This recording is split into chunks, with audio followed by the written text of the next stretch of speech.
Welcome to ESGX Live, the community for education and information to inspire collaboration and action on all things related to the environment, sustainability, and the world around us.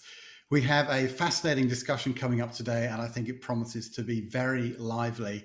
And just before we start, a couple of things. Firstly, do introduce yourselves to each other in the chat. Say hello, let us know where you're from. Let us know anything you're particularly interested for us to talk about. And as we go through, if we have questions, then you can put them in the chat or use the Q&A function, and we will do our level best to weave them into the discussion.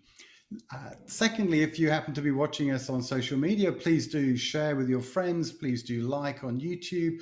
Please do share this with your friends afterwards. All that helps to amplify the messages.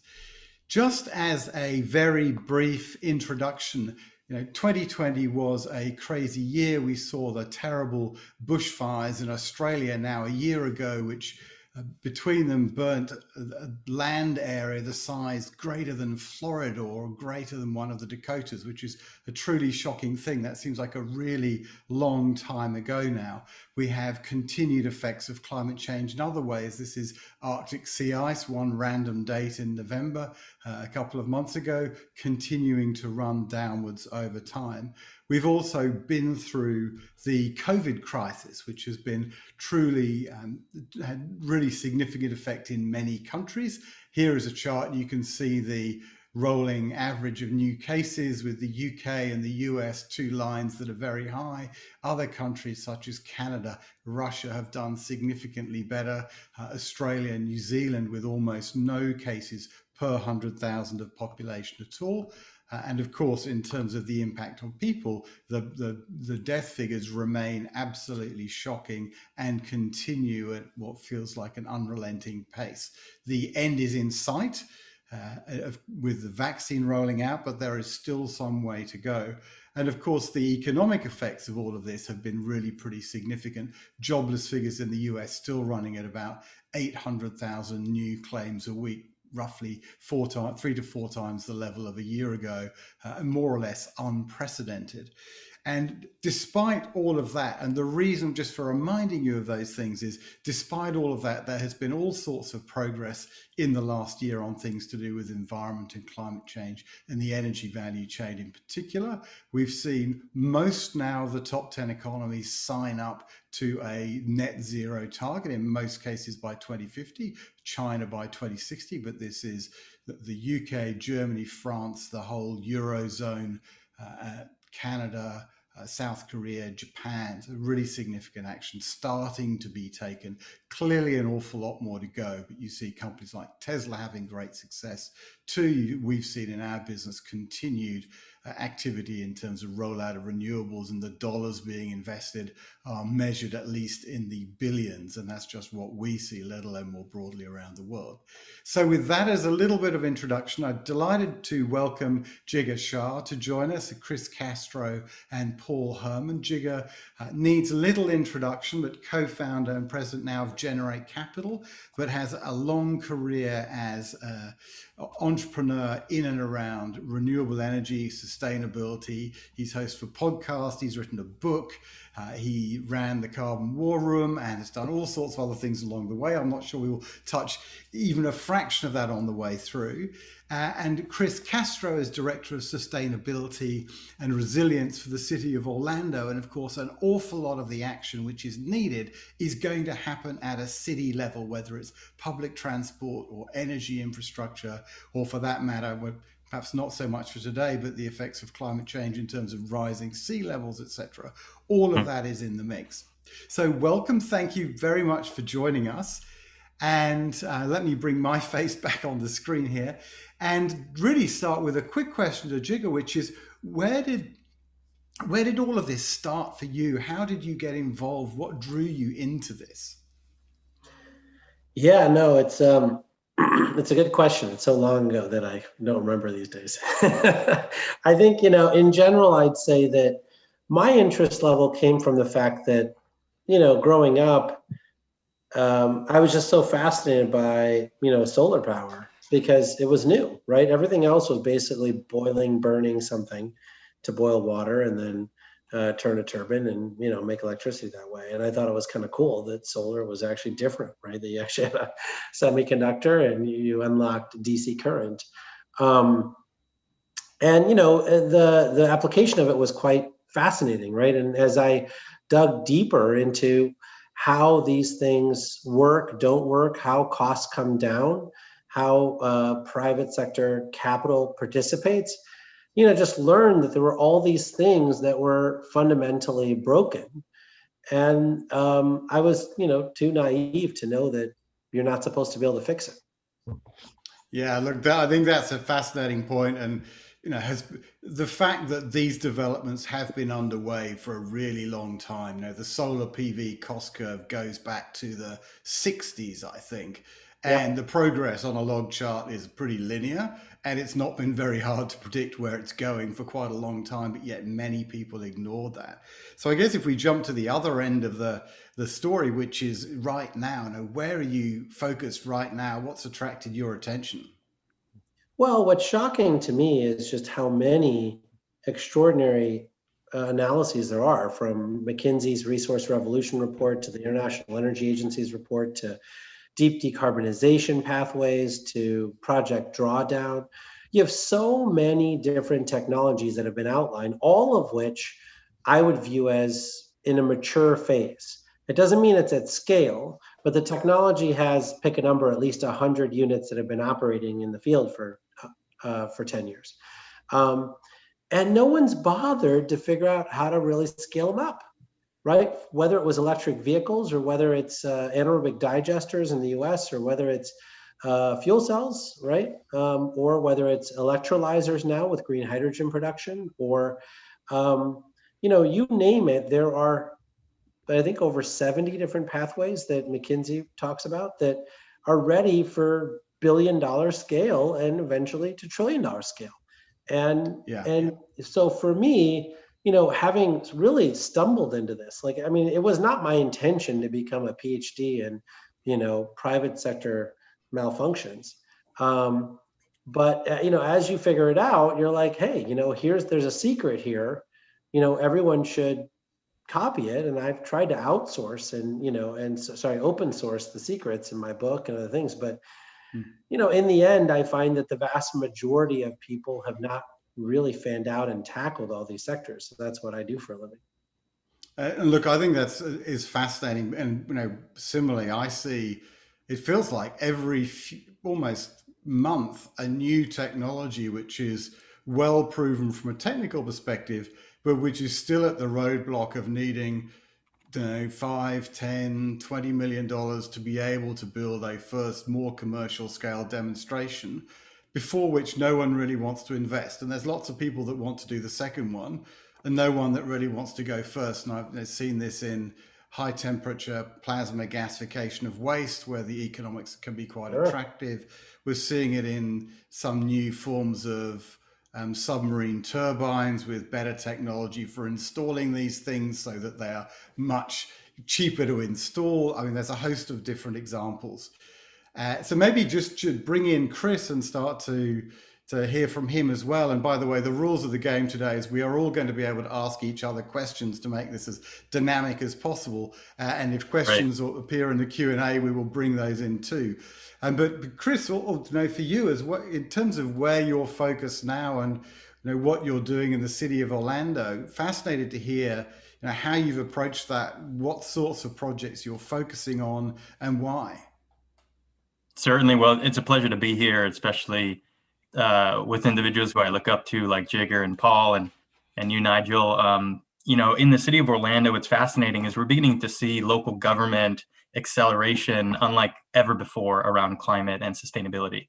The last 4 years, I think, with the void in the federal level, really gave way and propped up the importance of local governments. And you saw that with the Climate Mayors Network, now over 450 mayors strong across the country, representing over 100 million Americans. And we're seeing that across even locally our region here, which I'll dive into a little bit later, around our Regional Resilience Collaborative and how we're working with not just our government, but county and city governments in Central Florida to move this agenda forward.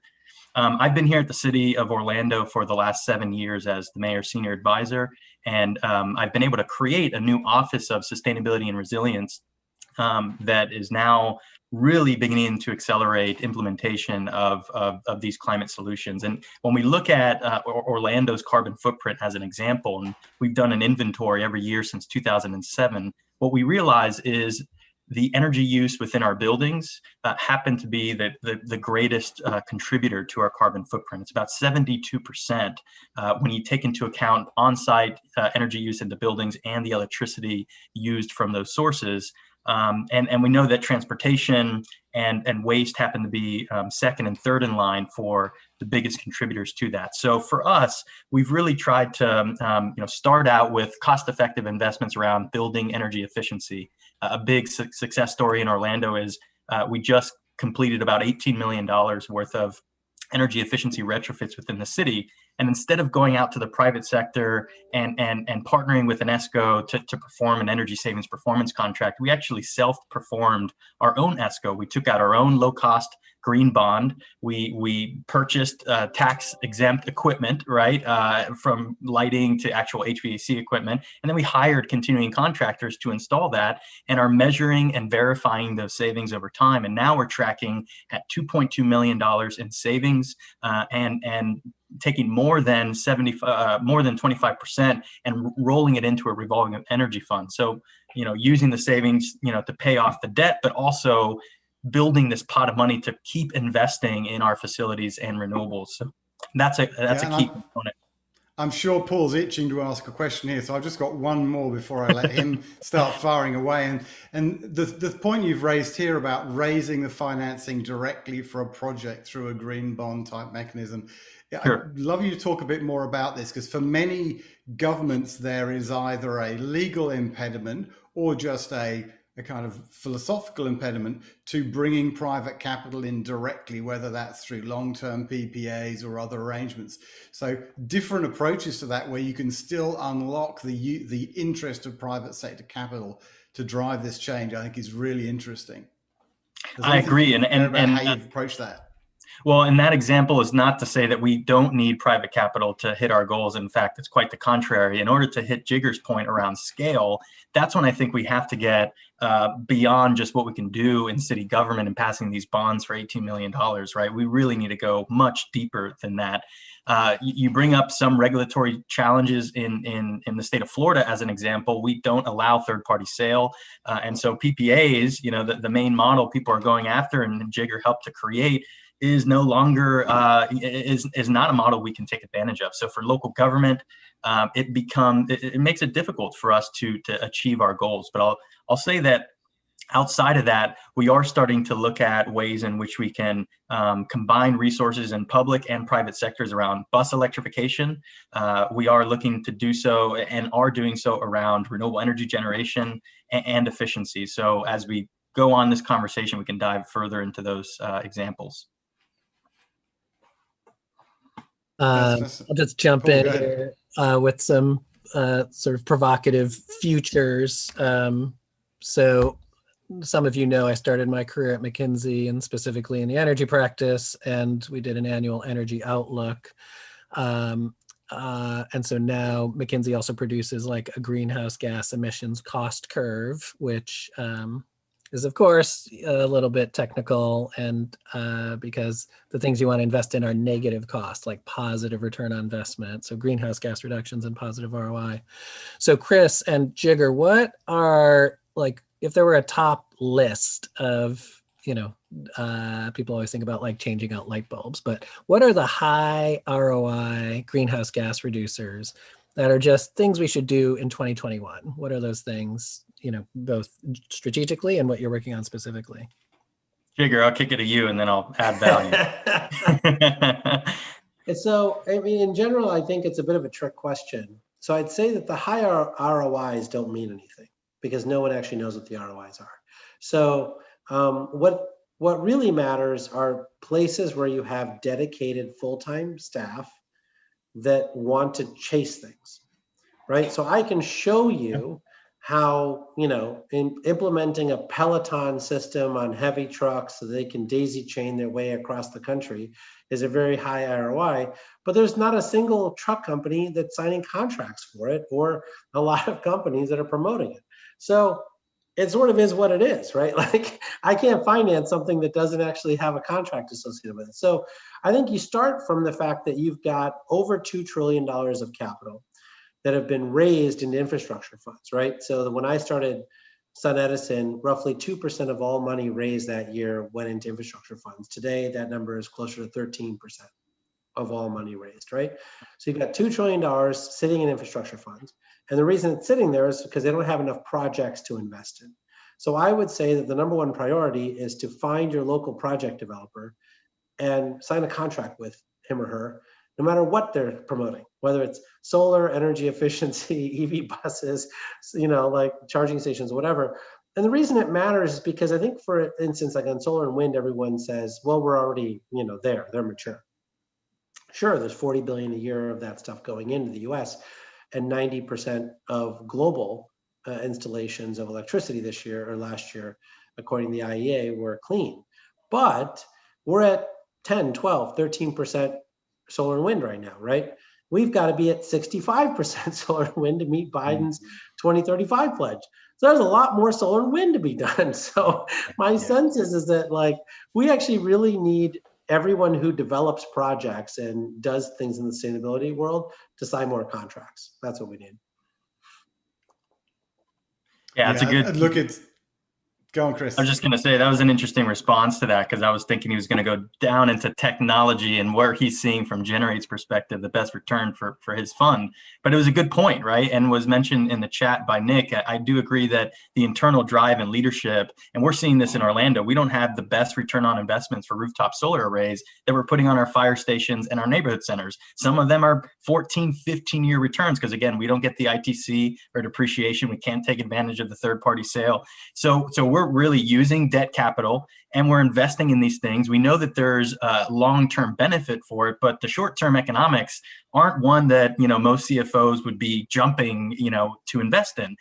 The importance is the leadership that we have, from our mayor to our CAO to our CFO, really the city's leadership, to say this is important for our community. It's important for our community's health and economic growth, and in addition, addressing the important existential crisis issues. And so we have it as a high priority. And the last thing I'll quickly mention, we just finished a fiscal year. Right, we just finished our fiscal year at the end of September, and we were looking at the excess, funds that weren't used in last fiscal year. Well, because of the work we've been doing and the returns in some of these investments we've been making, we had about $1 million excess that our CFO decided to give to Greenworks and to our sustainability efforts. I didn't even ask for it. It literally was, hey, we have this excess money. Chris, you're doing good work and actually helping us to hit these goals and reduce operational costs and improve public health. I'd rather give you the money than another gadget for the police department that may just be a pilot, right? And so it's interesting to see that leadership and that internal drive does go a long way in moving that forward. The question becomes, how do we scale that type of ambition to the rest of the cities and communities that may not be as forward-thinking or progressive on climate? This is a good question about ambition. So some of the work that Nick Gower, who's our producer here, and the HIP team had been involved, is with cities and their climate action plans and how best to fund or finance the city action climate action plans. So Chris, is there a climate action plan in Orlando? If so, what's the goal? And what does it look like in 2021? Like, what's implementable? Because you guys are making a lot of fast progress. Most definitely. We do have a climate action plan. It's called the Greenworks Community Action Plan. It includes climate, equity, resilience. It's kind of a comprehensive sustainability effort. And if you go to greenworksorlando.com, you'll see more about it.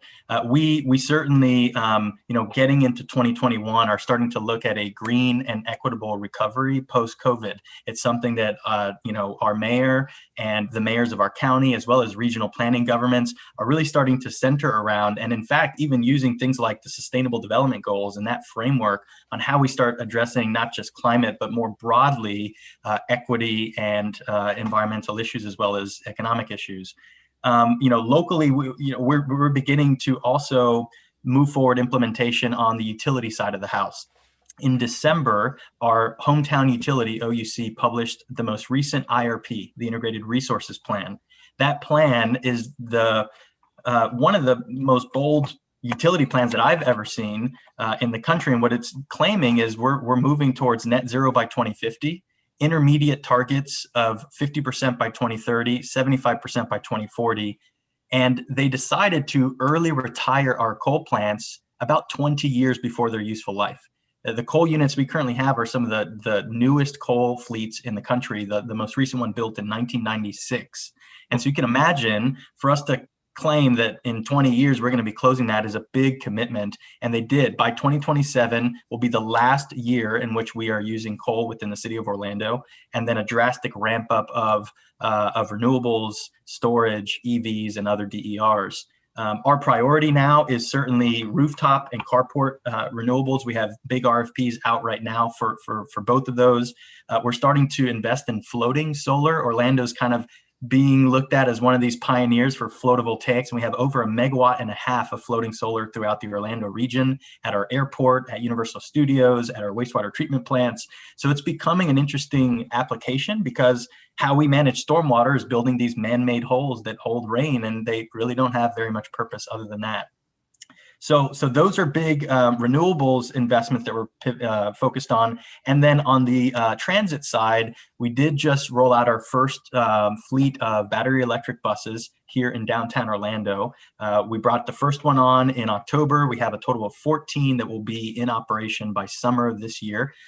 And that's really exciting, because it's a new frontier for our transit, who has committed, by the way, to 100% electric and alternative fuel for all of their vehicles by 2030, with about a minimum of 150 battery electric buses by that point. So we're talking about a pretty dramatic ramp up of electric buses. And that, of course, is prioritizing EV infrastructure, even EV codes within our land development code for the city. So as we build new buildings and new homes, we're ensuring that that infrastructure is equipped and ready for the electric vehicle revolution. Those are just a couple of highlights. I mean, I could be here for a while, but it just gives you a little sense of what we're prioritizing. It sounds really tangible and really practical. And cities across the country, some of them have their own energy power plants. Some of them own utilities, city-owned utilities, or are part of states that make policy on renewable power standards, but transport and buildings are two of the major drivers for cities. Jigger, what are the, if you can share, since you have an investment fund related to this, what are like the 2021 projects being deployed? And there's a question in the audience from Jane Kwawul of, do any of those projects also engage civil society or have equity built into them? A lot of cities are not only building climate action plans, but equitable climate action plans in Orlando, in Oakland, California, and elsewhere. So what's practically being deployed this year, and how can those also can those include equity? Yeah, it's a good question. I mean, on the equity question, I do think that we all need to have more conversations about what that looks like. I feel like we throw the word around a lot, but I'm not sure that we've actually talked through what that means in a tangible fashion outside of some sort of rebate or grant program. Like one of the things that we're doing is we have a contract that's a one of a kind contract in Hillsborough County in Tampa Bay.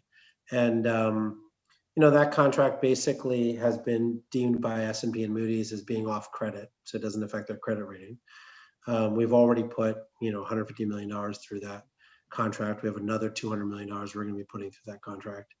And this is the 7th largest school district in the country, right? And many of the kids that are going to school here are, in subsidized lunch programs and whatnot. And many of their schools, as you know, are falling apart, right? And, we were able to fix them.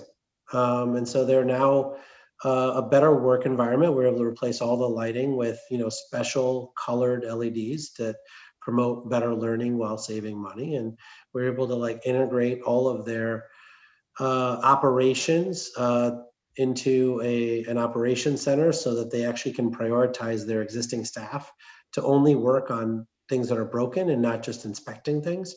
And that's dramatically reduced the, time it takes for them to fix the schools. And so I think from an equity standpoint, making sure that our public spaces are actually operated in a best in class way, I think is a hugely important thing to do while saving money over time. I think the other place where it's super helpful is actually around electric vehicles, right? We do a lot of electric bus financing, and the bottom line is every diesel bus on the road costs about $30,000 to $40,000 a year in unintended healthcare costs in a community, right? And I think that for those folks who continue to justify through cost structures to pollute streets instead of moving to EV buses, I think have a lot to answer for. I mean, I think there's a lot of studies that show that these buses are causing asthma and all sorts of other ailments in the communities that they serve. And I think that the technology clearly exists to switch that out. So we've done that in a lot of college campuses and cities around the country. Let me just quickly build on how we're addressing equity. I think there's a good example here. One is just yesterday, we brought our first chief equity official and hired that individual in the city of Orlando. I think it's going to be a really impactful and important position. And again, just showing leadership and intent and drive behind these things. It's not enough to just say, yeah, we're focused on equity, but now we're investing in a subject matter expert who's really going to try to craft our policy and internal procedures around meaningfully addressing the equity conversation. As it relates to energy, though, we started last year working with a group called GreenLink Analytics to begin mapping our community in terms of inequities. And GreenLink has this new map called the GEM map, or GreenLink Equity Map. And it's tremendous. What they've done is they've been funded by several foundations to build a data set for, I think, hundreds of cities now, where they're getting granular about inequities for housing, energy burden, transportation burdens, food insecurity, and then allows you to really do some interesting analytics of correlating different data sets on top of each other to really help us pinpoint where are some of these parts of our community where we really need to prioritize resource allocation and help those in most need. We use this map to assist us in addressing a new program with a nonprofit called SELF, Solar and Energy Loan Fund. And the interesting part about SELF is they're a nonprofit CDFI, Community Development Finance Institution. And instead of them being a bank per se or a CDFI that invests in affordable housing, they use low interest capital, marks up a small amount, but provides low interest loans to those low and moderate income households, specifically for energy and resilience improvements. It's been a tremendous partnership. And the beauty about it is there's no minimum for credit score. The whole point is around trying to support somebody through financial literacy and getting their credit and building their credit up through energy improvements, right?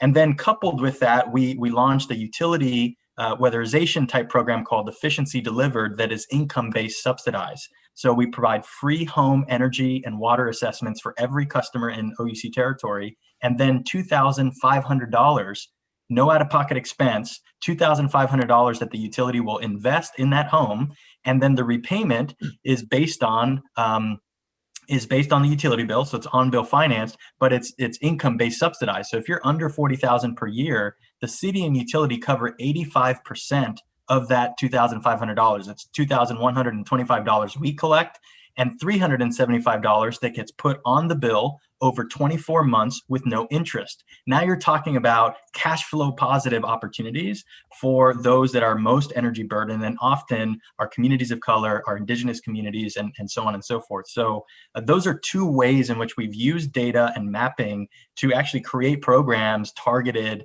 towards those kind of, in most burden. And that prompts a question for me, and this is also going back to what Jigar said earlier on, which is the best places to go and act on this is where there is already significant interest. So if you're an infrastructure fund, go and find the developers that are bringing these things together. And all of that prompted the thought for me that, there has been obviously a lot of focus to date on large scale solar, wind, etc. in energy. But there's an awful lot of opportunities that are much more in the kind of grubby weeds, many smaller projects, but that can be really impactful. I'm interested in, both of your perspectives on where and how you make those things happen in the city, to what extent you do them themselves versus you're encouraging others to do them. How does that work? And similarly for you, Jigger, your perspectives around how we go from just focusing on some of the really big, simple things to some of the other things that can be done, which are really can be super impactful. Well, I think we first have to recognize that, some of this stuff is just perception, not reality, right? So we have 3 million people in the United States that are working directly for clean energy companies, right? And only about 200,000 of those people are working on large utility scale solar and wind, right? So the vast majority of those people do work on weatherization programs and energy efficiency programs and, all the things that you're talking about, right? So the vast majority of the people who are employed in this country in clean energy are working on buildings and distributed generation, right? And we are building solar a lot, right? I mean, Sunrun's market capitalization, I think, has gone up to 10 billion or so or more. And so I think that, I think there is a lot of work happening here. And I think it has been quite successful. It's just not very sexy to put out a press release every day for, church XYZ putting solar and energy efficiency into their church. So I wouldn't say that what your underlying question is correct.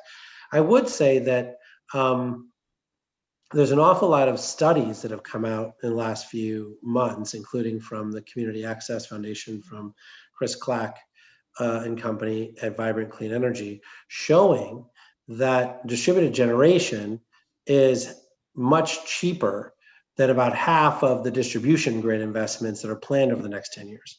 And so it's actually cheaper, instead of upgrading the distribution grid, to give people subsidies to put in smart refrigerators and thermostats and water heaters, put in, solar panels on their roof, put in battery storage in their garage, EV chargers, et cetera, and then controlling those loads in a way that makes sure that everything isn't on at the same time. And so I do think that intellectual work has been done, and it is up to, the utility companies and the regulators and activists that influence them to make sure that they are doing the math correctly, so that a lot of that money does go into frontline communities and other communities, because it's actually cost effective for it to go there. Yeah, and that's obviously very relevant in developing countries that don't have these grids in the first place. So across a big slice of Africa, where you don't need to build large-scale generation or transmission or distribution, you can just have solar panels and some battery storage. And you can do that in a really slow and incremental manner. So I know one school that a friend of mine runs in Uganda, they built a school. They've been very focused on making sure that it operates sustainably. And so it involves the community and is financed in a way that, if the external funding disappeared, the school can still continue to run quite effectively. But along the way, they were then able to put solar panels on the roof, and suddenly the kids get an hour of reading in the evening, which they didn't get before, which has an enormous effect for very little cost. The biggest challenge was physically getting the panels there, but that was harder 5 or 6 years ago than it is today. Yeah, one thing that we've really leaned on, Nigel, is kind of collaboration, building this culture of collaboration and partnership within the city of Orlando. And I think one reason why we are really accelerating the way that we have the last 5 years is because of that. Orlando is one of the best brand names in the world, but people know us for a different reason, right? They know us for the wonderful entertainment and theme parks. And there's this interesting galvanization of the leadership of our community to try to define Orlando in a different way. And that culture has created this willingness for people to roll up the sleeves, think innovatively, and be on the bleeding edge, right? Trying to position Orlando to be the city of the future at the forefront of innovation. We're home to Epcot, the experimental prototype community of tomorrow, right? How do we become the Epcot of the real 21st century and get the 75 million people that were coming here before COVID to really witness what this could be like, right? How it weaves into the fabric of our community. And so the collaboration with our academic partners, right? University of Central Florida, as an example, has a clean energy research institute called the Florida Solar Energy Center. This past year, I probably collaborated on 18 to 20 different grants with UCF-FSEC. I mean, constantly trying to identify ways for us to collaborate as a city, achieve our goals, but at the same time support and get research and, to move us forward. So we have a floating solar grant. I talked about floating solar already. We're in the process with NREL at looking at the efficacy of floating solar versus carport and rooftop, and whether or not there's efficiency gains because you're, surrounded by water, high specific heat, right? It becomes a heat sink. And we're also looking at the aquatic impacts of floating solar and what the unintended consequences could be on avian populations or aquatic life. And so that's being done. We also got a $9 million grant for green hydrogen, to Jigger's point earlier, where we're using floating solar to basically, in partnership with Plug Power and a large team, to essentially electrolyze, store hydrogen, and then for us to begin, as we start getting a lot more utility scale solar, begin to figure out ways to address the intermittency, because Florida does have cloud cover in our afternoons when evaporation happens from our coast. And it's something we have to start to get a handle on if we rapidly transition to that variable resource. So I think that collaboration, again, goes a long way. And it's a big reason why we're beginning to see traction and implementation at the rate that we are. Oh, that's phenomenal, because you won't get me in Orlando for the theme parks, but I'll come for the sustainability initiatives. That's my first ever job in the United States was at the Environmental Research Lab in Tucson, Arizona, that did a bunch of the work for the Epcot Center originally, sort of way back when. So I've got a particular interest in all of that. Maybe if we can just shift perspective a little bit. So we will have, in barely a week's time, a new administration in the United States at a federal level with a different agenda on climate. Biden in his acceptance speech was very forceful in describing this as a big challenge, one of the big challenges of our time to be tackled. So really interested in your perspectives on how that may shift the agenda or start to drive change, at a state level, at a local level. And, one or two of the questions that Chris Gassman in the Q&A was asking around, what are the opportunities in the year ahead for residential RECs, for sources beyond solar, things like any of these things where you think either policy change will drive action or perception, just change of perception and interest in energy levels will drive action. Jigger, do you want to go first? I think we first have to start from a frame, right? I think that our country and many other countries around the world have become hyper polarized in this time. And, some of it for all the wrong reasons, but I do believe that we have to start with the fact that when I, boarded a plane the night of 2016 presidential election and landed in London and, Trump was president, they scrapped my keynote topic and made me answer the question, what's now clean energy, right? And I said then it's undeterred, right? We're marching towards deployment, and we did, right? Clearly, there are lots of places where deployment is not occurring, and Chris and his colleagues are doing an extraordinary job of bringing these technologies to different populations and to different people, right? And to different, and then others are doing it to countries around the world. I do think that with the Biden administration, we are going to be able to see where sustainability wins, right? So that there's no choice. If you remember the argument between Bono and Gore on the World Economic Forum stage, right, back in 2007, there's no choice between development and climate. You can get both in these technologies where sustainability wins. And I think that if you just deploy in that bucket alone, you're talking about $5 trillion worth of opportunity, right? Today, globally, right? Probably $1 trillion of that here in the US. And so we're not short on opportunity. What we're short on is the funding necessary to really fund best practices, teaching folks, like giving these mayors who've signed up to Chris Castro's, the organization that he's a part of. A lot of these mayors are like, look, I've already signed the pledge. What more do you want from me? And I'm like, I want you to get this list of 20 things done.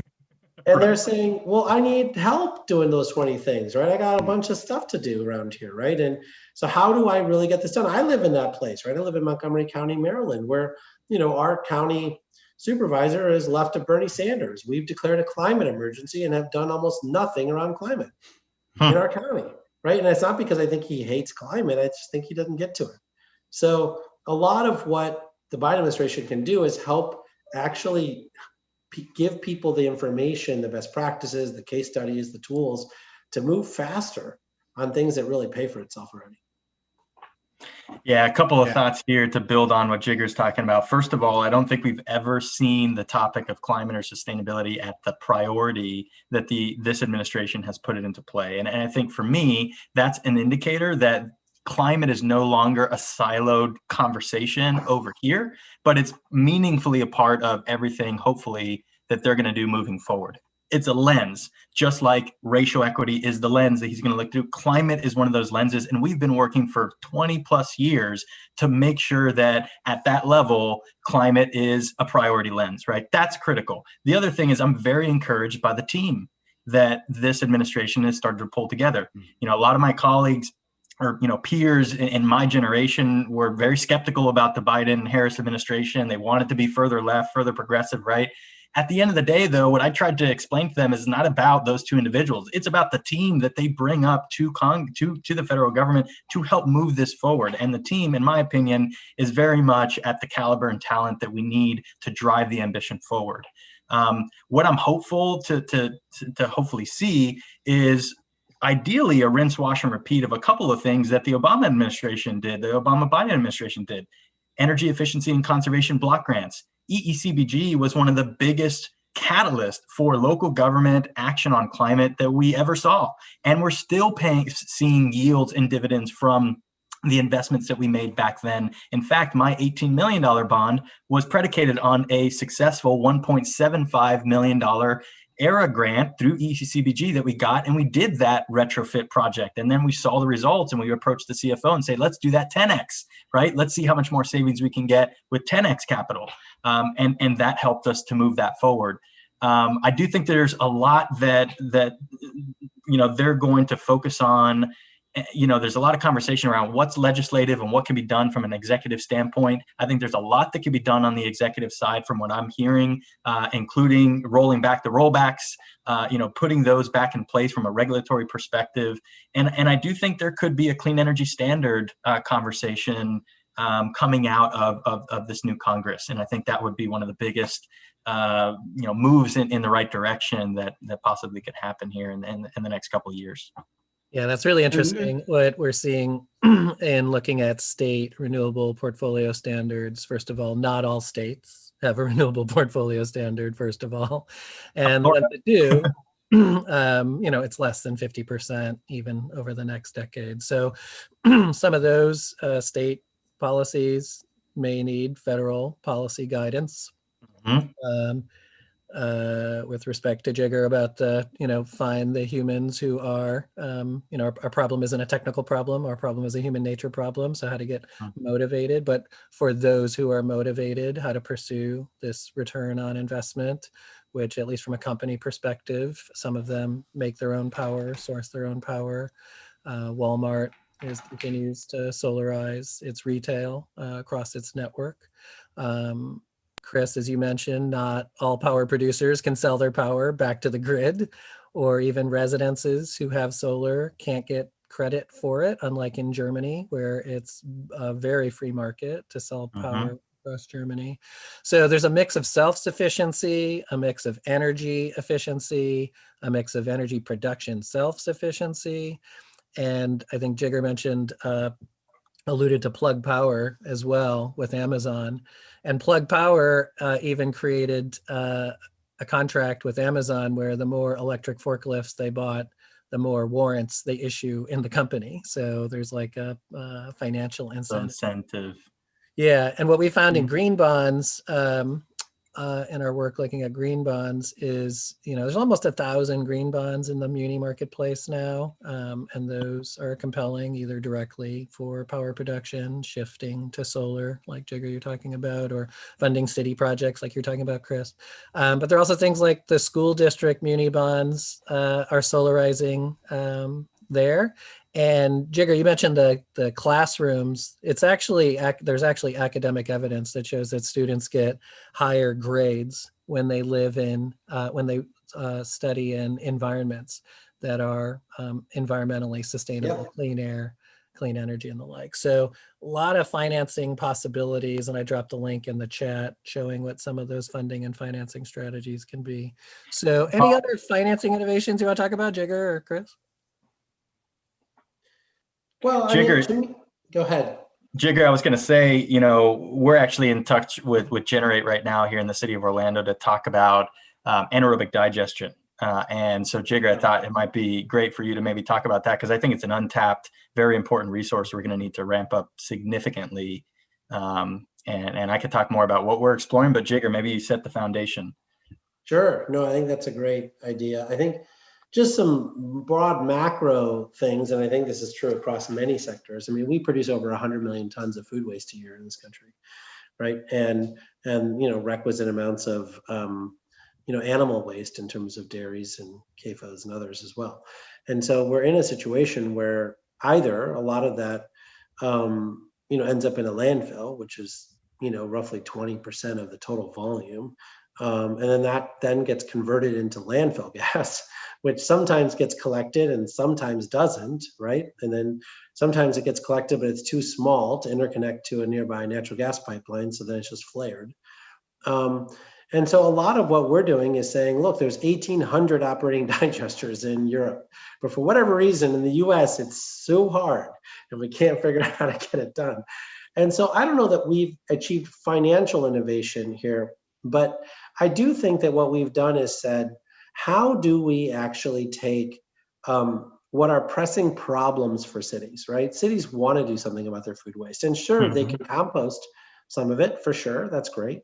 But once you're done with all the compost, there's still a lot of food waste left. And so the question is, what do you do with all of it, right? And how do you deal with it? And then from a financing standpoint, I'd say that one of the things that we do terribly in the US is this thing called public-private partnerships, right? And in general, what we do is contracts. So City of Orlando, Generate Capital, whoever it is, signs a contract. And then the contract spells out what each group does. But as things move and change, our legal contract doesn't change, right? There's certain things that, that go to the City of Orlando, certain things that come to Generate. Over time, what we need to do is to create real public-private partnerships, because a lot of this stuff is going to change over time. And the question is, as things change, how do we actually incentivize the private sector to continue to bring in new technology and to take it on the chin when they screw up and they don't actually provide the level of service that's required? Because the problem with the municipal bond financing or solid waste bond financing, which is available for digesters, is that yeah, the city can sign up to it and guarantee it for sure. But if they don't get what they paid for, they have very little in terms of sticks by which to go to the private sector and say, hey, you built this incorrectly, but I know it's 3 years later, so the warranties run out. And here's another $5 million to go fix it, right? And so that's why the low interest rates are not really what you're looking for. What you're looking for is lowest cost of unit service, right? So whether it's lowest cost per kilowatt hour, which is easy to do, or lowest cost of processed ton of food waste. I think a lot of what we need to do is to figure out how we actually give the public sector the confidence that the private sector really is taking this responsibility on, and therefore they can feel comfortable that that it's being taken care of. Yeah, and Jigger's absolutely right. Cities are really trying to get our hands around the food waste debacle. We see so much of it, especially in a tourism hub like Orlando, where we have so much hospitality and entertainment. You can just imagine, we're the second most popular conference hub in the country. You can just imagine the amount of food waste that's coming out of this city, right? We have started several programs to begin addressing it. I've launched a backyard composter program. Every resident in the city of Orlando can get a free 80-gallon Earth Machine composter delivered to their door. They just have to sign up online. We use cost avoidance, or the tip fee avoidance, of basically the food waste not going to the landfill as a way to pay for those composters, especially at scale. So we figured out an interesting financial model there. In addition, we've launched a commercial food waste collection program, very similar to in California. You know, they have dedicated routes, dedicated carts. We're the only city in the entire Southeast United States that has a dedicated program ran by our city. And all of that was pre-COVID being taken over to an anaerobic digester here in Central Florida called Harvest Power that was on the Disney property. And, you know, due to COVID or other reasons, that plant went belly up during COVID. And we had to quickly pivot and identify another solution for where all this commercial food waste goes. Luckily, we identified a windrow composting facility as a short-term strategy, but it really elevated the importance regionally to think about zero waste infrastructure and infrastructure as a service, which I think Generate Capital, that's the first time I heard of that concept, but what Generate's bringing forward is this concept of infrastructure as a service that I think is very creative for communities to think about ways to be, you know, cash flow positive when you're looking across the whole spectrum, but still get this investment without using taxpayer resources. So we're very serious about it. We know that anaerobic digestion and that technology is going to be needed in this region. And it's just a matter of how we go about structuring the relationship. And to Jigger's point, P3s are hard. They're hard because we're getting into this often 20, 30-year relationship with a private firm, right? But at the same time, the two big takeaways I've seen from P3s are it helps mitigate risk and obsolescence of technology. I mean, government's in a really challenging position where we're using limited taxpayer resources to invest in technology that may be leapfrogged in the next few years and before the return on investment, quite frankly. And so being able to identify ways in which we can share that risk and burden, I think will help to accelerate these types of solutions for local governments. And so that's why I feel we need P3s. It's not enough to do green bonds. Yeah. We need it to start to work in the private market too. Yeah, and just one comment on that. You know, I've worked in the world of infrastructure through my career in various different places, and a lot of what we talk about as public-private partnerships now comes from originally the Thatcher privatizations of utilities in the UK in the 80s, the John Major Private Finance Initiative. And even now, you still see a lot of places around the world where there is a very kind of vanilla view as to what a PPP is, and you kind of give all the risk to the private sector in kind of one big lump. And that's what it is, and that comes with lots of warts on it. And the reality is there's a huge amount of experience and all sorts of things that have been tried in different parts of the world. Australia was very proactive in doing this. Quite why it got on this path, I don't know. Perhaps it was simply a rapidly growing Western economy that needed a lot of money investing in infrastructure to support that growth. And again, perhaps, you know, was it judgment or accident? Who knows? Some of the long-term investment funds, particularly the mutually owned superannuation schemes, got into infrastructure quite early on, learned the financial lesson that they did really well from it, partly because interest rates fell, so cap rates went up, so the assets performed well, but they were also good assets like airports that, until this year at least, have had really good performance. And so the question then with PPPs also goes to who is that financial partner? Because if it is a large financial firm that's running a fund that has a 7-year life or whatever it is, well, that drives one sort of behavior. But then there are others that are long-term investors, mutually owned, whose mindset is they just need to own assets forever that perform well over the long term. They don't need really exciting performance. They're not looking for really exciting performance. Yeah. So that whole set of things, I think, is really important to remember, because none of this is new, right? There was private finance of Roman armies and things in those days, right? It's not a new concept. It's been around for thousands of years. Go for it, Jigger. No, it's exactly right. Like, I mean, like Generate Capital is a C Corp on purpose. We don't have a fund because we don't want to deal with the fund life, right? So we make 25 to 40-year commitments and we stick to it. And we get our rate of return. You know, our investors are the world's largest infrastructure investors, right? QIC, AusSuper, AP2. And they want steady cash flows for the next 25, 40 years, right? Like that's what they want. And so we're incentivized to do that. And the thing that I remind people of is we actually get penalized for producing too much profit as much as too little, right? Because if we create lots of profit that was unexpected and not planned for, then our investors were like, you clearly took too much risk and didn't tell us, right? And so we actually want a slow and steady wins the race return, right? We want to prove to them that we're doing that, right? We don't want to show them these sort of venture capital, private equity like spikes based on, cheap Fed debt or whatever it is, right? We don't get rewarded because there's no carry at Generate Capital, right? There's no, I don't make 20% of the profits above a 7% return or whatever. I just get a salary and then stock options in the company. So Jigger, are you saying there's no attribution analysis that shows them that market conditions change, or even that the Sharpe ratio maintained a low risk despite the higher than expected returns? Well, we certainly have the capability of doing all the analysis and do it. But my point is more just that, like, they don't want us to go in and say to Chris, hey, here's this thing, and here's all these upsides, and we're not counting it in the return, but if it comes, it comes, and it'll all near to us.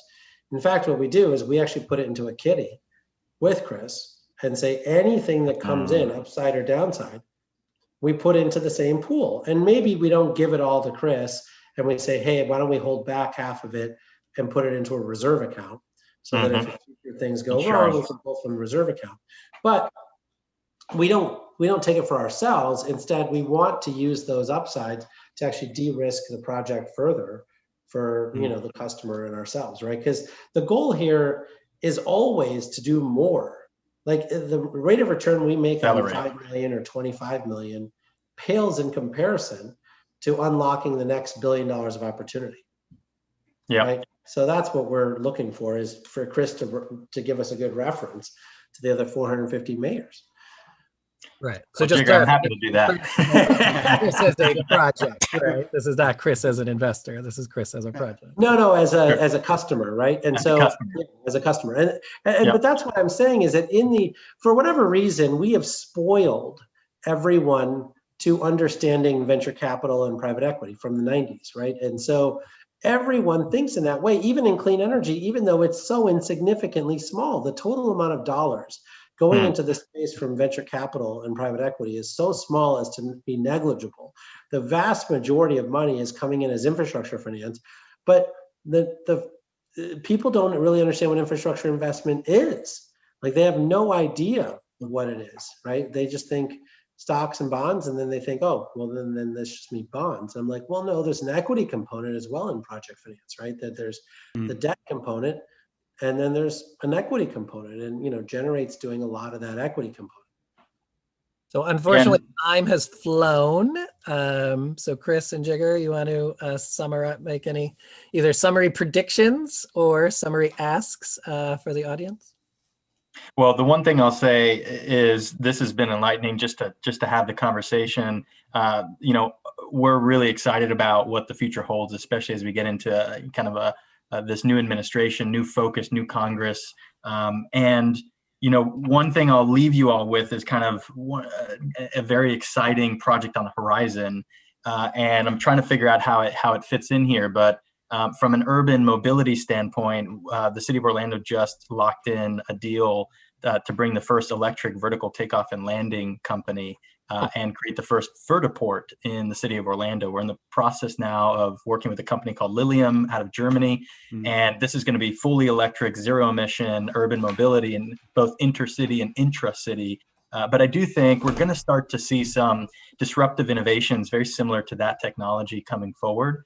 And I'm just excited about what's ahead of us, and look forward to continuing to learn from ESGX and participating, whenever possible. So thanks for the invite. Of course. Jigger?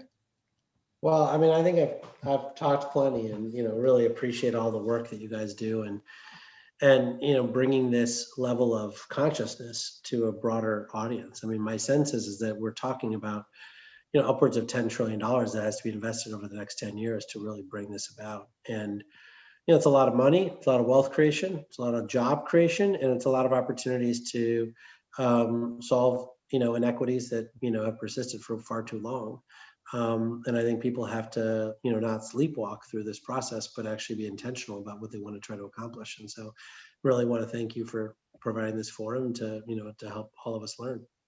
Well, we really appreciate each of your leadership, Jigger and Generate Capital and Chris at the City of Orlando, plus all the other nonprofits you're engaged in, Chris, and your cumulative experience, Jigger. So delighted to kick off 2021 on ESGX with you both. And please, be open as you are on social media. If you're not yet following Chris and Jigger on social media, LinkedIn, they're very productive and prolific on. You can see action happening in real time. So appreciate both of you through your actions and through community building, bringing that forward. Nigel, do you want to summarize us up? Yeah, hard to summarize other than I think Jigger's point. There is an awful lot of money to be invested. It's billions of dollars, every, what are we talking? It's $1 billion, a couple of $1 billion every day for a decade or more, which is an awful lot of money all around the world. And there are all sorts of ways to get involved in this.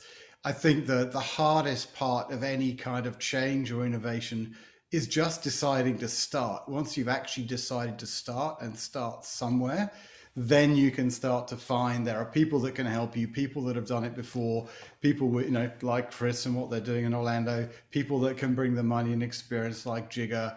So there is an awful lot of resource out there to help. I know we shared some things in the chat today. There's a whole bunch more material on the esgx.org website.